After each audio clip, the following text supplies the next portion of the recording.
இந்த உலகத்தில் நம்மளோட வாழக்கூடிய எல்லா மனிதர்களும் நமக்கு அன்பு காட்டக்கூடிய பெற்றோராக இருக்கலாம், பாசம் காட்டக்கூடிய மனைவியாக இருக்கலாம், ஒத்துழைப்பளிக்கூடிய நண்பர்களாக இருக்கலாம், உதவி செய்யக்கூடிய தொழிலாளிகளாக இருக்கலாம்.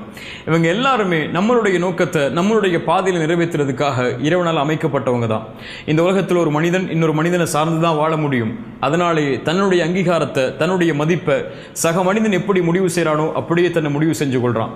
ஒருத்தன் தனக்கு கண்ணியம் இருக்குன்னு சொன்னால் கண்ணியம் இருக்குன்னு நம்புறான், தனக்கு தகுதி இருக்குன்னு சொன்னால் தகுதி இருக்குன்னு நம்புறான். நீ எதுக்குமே உதவ மாட்டேன்னு ஒருத்தன் சொல்லிட்டான்னு சொன்னா அதை அப்படியே ஏத்துக்கிட்டு வாழ ஆரம்பிச்சிடறான். நம்மளுடைய ஒட்டுமொத்த பிரச்சனையும் படைச்சவன்ட்டு இருந்து கிடைக்க வேண்டியது எல்லாமே படைப்புகள்கிட்ட இருந்து கிடைக்கும்னு சொல்லி எதிர்பார்த்துக்கிட்டே இருக்கிறோம்.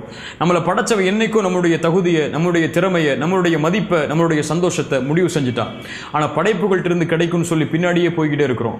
படைப்புகள் இன்னைக்கு நம்மளை உயர்த்தும், நம்மளை தாழ்த்தும், இன்னைக்கு புகழும், நாளைக்கு இகழும், இன்னைக்கு நேரம் கொடுக்கும், நாளைக்கு நேரம் கொடுக்காது, இன்னைக்கு அன்பு காட்டும், நாளைக்கு அன்பு இல்லைன்னு சொல்லி திரும்பி போயிடும்.